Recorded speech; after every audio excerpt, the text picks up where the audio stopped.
Matrix A जिसका size 3x5 है और इस मैट्रिक्स की जो रैंक दे रखी है वो 3 है।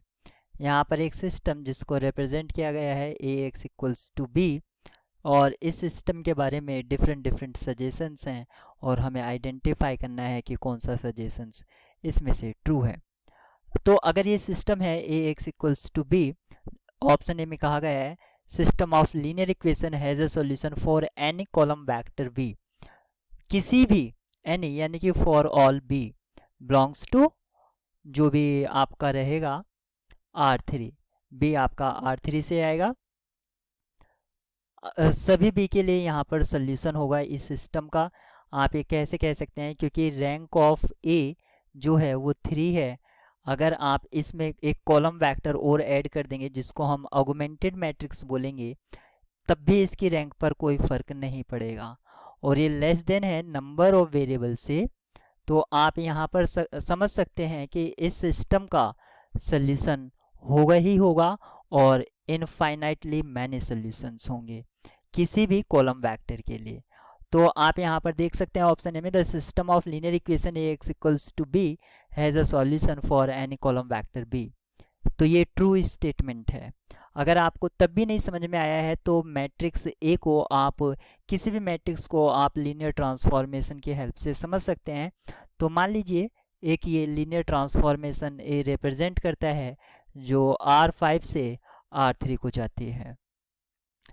अब क्योंकि यहाँ पर रैंक 3 है इस लीनियर ट्रांसफॉर्मेशन ए के लिए, अगर रैंक 3 है तो इसका मतलब है रैंक क्या होता है, dimension of range set, dimension of range या इमेज कह सकते हैं। तो डायमेंशन जो रैंक जो है वो आपकी कोडोमेन के इक्वल हो गए, dimension of codomain.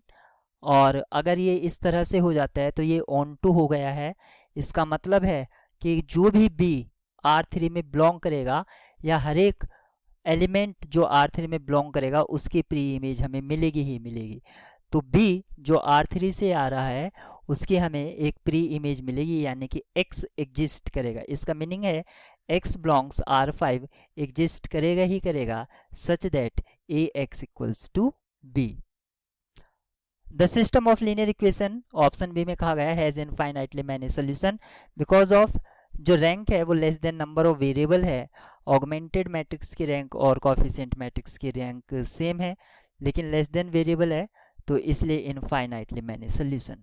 Option B भी यहाँ पर करेक्ट हो जाता है।